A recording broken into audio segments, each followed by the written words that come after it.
Fee reimbursement కు సంబంధించి తెలంగాణ సర్కారు కీలక నిర్ణయం తీసుకుంది.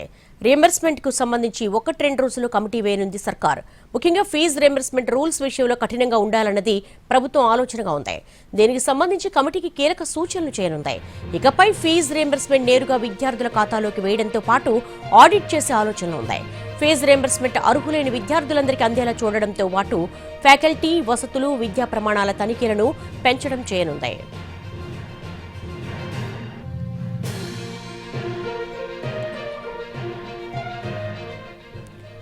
ఉమ్మడి పాలమూరు జిల్లాలో ఇంజనీరింగ్ కాలేజీలు సరైన ఫ్యాకల్టీ లేకుండా అరకొర వసతులతో నడుపుతున్నారు. కోర్సులకు తగినట్లుగా ఫ్యాకల్టీ లేకపోయినా కాలేజీలు రన్ చేస్తున్నారు. తగినంత హాజరు శాతం లేకుండా డబ్బులు తీసుకుని అటెండెన్స్ మెయింటైన్ చేస్తున్నట్లుగా ఆరోపణలు వస్తున్నాయి. మరింత సమాచారం మా ప్రతినిధి అహ్మద్ అందిస్తారు. ధనార్జనే లక్ష్యంగా విద్యార్థుల భవిష్యత్తుతో మాకేంటి పని అన్నట్లుగా ప్రైవేటు ఇంజనీరింగ్ కాలేజీలు వ్యవహరిస్తున్నటువంటి పరిస్థితి మనకు కనిపిస్తూ ఉంది. మనం ప్రస్తుతం మహబూబ్ నగర్ జిల్లా కేంద్రంలో ఉన్నాము. విద్యార్థి సంఘాల నేతలు మనతో ఉన్నారు. వారితో మాట్లాడే ప్రయత్నం చేద్దాం. బ్రదర్, ఏంటి ప్రైవేట్ ఇంజనీరింగ్ కాలేజీలు ఇటీవల వ్యవహరిస్తున్న తీరు ఎలా ఉంది? దీనివల్ల విద్యార్థులకి ఏ రకంగా నష్టం కలుగుతుంది? ప్రధానంగా తెలంగాణ రాష్ట్రంలో ఉన్నటువంటి ఇంజనీరింగ్ కళాశాలల్లో విద్యార్థులు గత 3-4 సంవత్సరాలుగా తీవ్ర ఇబ్బందులు ఎదుర్కొంటున్నటువంటి పరిస్థితి మన రాష్ట్రంలో కనిపిస్తూ ఉంది. ప్రధానంగా ఈ రాష్ట్రంలో రియంబర్స్మెంట్ రావట్లేదనే పేరుతో అక్కడ ఉన్నటువంటి మేనేజ్మెంట్ మొత్తం కూడా విద్యార్థుల నుండే డబ్బులు తీసుకుంటున్నటువంటి పరిస్థితి. ఆన్లైన్లో సీటు అక్కడ అలాట్మెంట్ అయినా అసలు గవర్నమెంట్ డబ్బులు ఇవ్వదు, మీరు డబ్బులు ఇవ్వాల్సిందనే పేరుతో విద్యార్థులను ఒత్తిడి చేస్తున్నటువంటి పరిస్థితి. దాంతోపాటు విద్యార్థుల ఇంటర్నల్స్ కానీ మార్క్స్ కలిపేటప్పుడు కానీ డబ్బులు ఇవ్వాలని చెప్పేసి అటెండెన్స్ ఫీజులు కూడా వసూలు చేస్తున్నటువంటి పరిస్థితి రాష్ట్ర వ్యాప్తంగా మన జిల్లాలో కూడా ఉంది.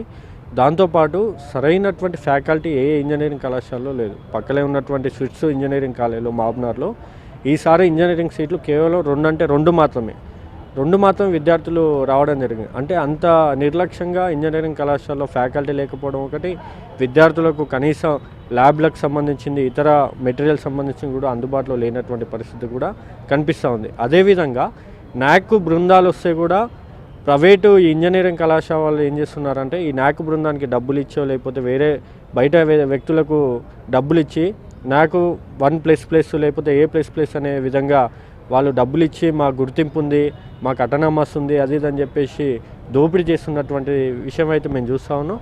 ఖచ్చితంగా దీన్ని మేము తీవ్రంగా ఖండిస్తున్నాం. విద్యార్థి సంఘాలుగా విద్యార్థుల జీవితంతో చెలగాటమాడుతున్నటువంటి ఇంజనీరింగ్ కళాశాల పైన ప్రభుత్వం చర్యలు తీసుకోవాలనేది కూడా మేము డిమాండ్ చేస్తున్నాం. Your favourite shopping destination value zone hyper mart ఇప్పుడు మన అమీర్పేట్ లో పిల్లర్ నంబర్ 1081 వద్ద ఈ సెప్టెంబర్ 18న గొప్ప ప్రారంభం. సో బ్రదర్, మీరు చెప్పండి, ముఖ్యంగా కొత్త కోర్సులు వస్తున్నాయి. ఫర్ ఎగ్జాంపుల్ AI అనే కోర్సు వచ్చింది. అసలు 3-4 సంవత్సరాలుగా దానికి అడ్మిషన్స్ జరుగుతున్నాయి. అసలు AI కోర్సుకి చెప్పేందుకు ఫ్యాకల్టీ ఉందా? మరి ఏ రకంగా మేనేజ్ చేస్తున్నాయి కాలేజీలు? ఇంకోటి, బయోమెట్రిక్ ఉన్నప్పటికీ కూడా అటెండెన్స్ ఫీజు అనేది ఎందుకు తీసుకుంటున్నారు?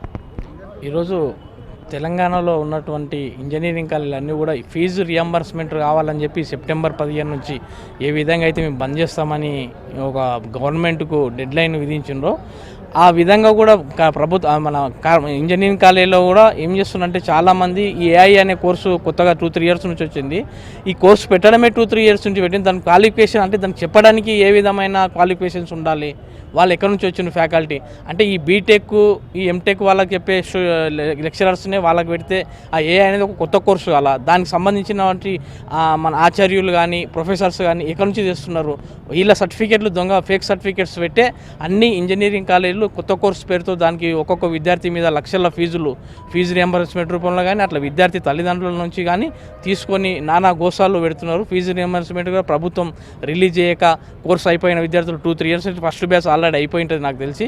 ఆ విద్యార్థుల ఫీజు రియంబర్స్మెంట్ రాక తల్లిదండ్రులను హింసించి ఆ AI అనే కోర్సు కొత్త కోర్సు కాబట్టి దానికి లక్షల్లో ఫీజులు పెట్టి వసూలు చేస్తున్న ఇంజనీరింగ్ కాలేజీల పైన ఈ యూనివర్సిటీలు అయితే ఏవే ఉన్నా యూనివర్సిటీ పరిధిలోకి వచ్చి ఇంజనీరింగ్ కాలేజీల పైన యూనివర్సిటీ అధికారులు కానీ న్యాక్ బృందం కానీ చర్యలు తీసుకోకపోతే విద్యార్థి సంఘాలుగా మేము పోరాడడానికి సిద్ధంగా ఉన్నామని తెలియజేస్తాం. అటెండెన్స్ విషయంలో కొన్ని కాలేజీలు ముక్కు పిండి మరీ వసూలు చేస్తున్నాయి, లేదంటే మిమ్మల్ని అటెండెంట్ లేదని చెప్పేసి ఫెయిల్ చేస్తామంటున్నారు. అసలు ఎట్లా మేనేజ్ చేస్తున్నాయి? బయోమెట్రిక్స్ ఉన్నాయి, దానికి అధునాతనటువంటి మిషనరీస్ పెడుతున్నారు, మరి ఎందుకు ఈ ఫీజు వసూలు చేస్తున్నారు? మళ్ళీ ముఖ్యంగా ఈ ఇంజనీరింగ్ కళాశాలలో బయోమెట్రిక్ ఫీజు అనేది చాలా ఎక్కువ మొత్తంలో తీసుకునే అవకాశాలు ఉన్నాయి. ఎందుకంటే మన బయోమెట్రిక్ అనే పేరుతోనే తప్ప బయోమెట్రిక్ ఎక్కడ యూజ్ చేయడం లేదు. వచ్చిన విద్యార్థులతోన జస్ట్ బయోమెట్రిక్ వచ్చిన రోజు మాత్రమే వేయించుకొని మిగతా అన్నీ ఏదో విధంగా మేనేజ్ చేసి ఆ బయోమెట్రిక్ ఫీజు కూడా వసూలు చేస్తూ ఉన్నారు. ఇటువంటి బయోమెట్రిక్ ఫీజు కానీ అదేవిధంగా ల్యాబ్లు ఇతర ఫీజులని చెప్పేసి చాలా రకాల దోపిడీలు చేస్తూ ఉన్నారు.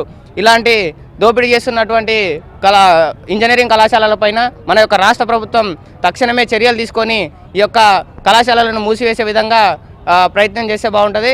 అదేవిధంగా సో మొత్తం మీద రాష్ట్ర వ్యాప్తంగా అదే మాదిరిగా ఉమ్మడి పాలమూరు జిల్లా వ్యాప్తంగా ఉన్నటువంటి ఇంజనీరింగ్ కళాశాలల్లో మౌలిక వసతుల కల్పన కూడా చేయకుండా ఫీజులు ముక్కుపిండి వసూలు చేస్తున్నారు. మరోపక్క సరైన ఫ్యాకల్టీ ఉండట్లేదు. గెస్ట్ ఫ్యాకల్టీతో రన్ చేస్తూ న్యాక్ బృందాలు లేదా ఇతర పరిశీలన కోసం ఉన్నతాధికారులు వచ్చినప్పుడు అప్పటికప్పుడు ఉన్నటువంటి తాత్కాలిక సిబ్బందిని చూపిస్తూ దాంతోపాటు కనీసము టాయిలెట్స్, మౌలిక వసతులు, ఇతర సదుపాయాలు కూడా లేకుండా రన్ చేస్తున్నటువంటి పరిస్థితి నెలకొందని చెప్పేసి విద్యార్థి సంఘాలు ఆరోపిస్తున్నాయి.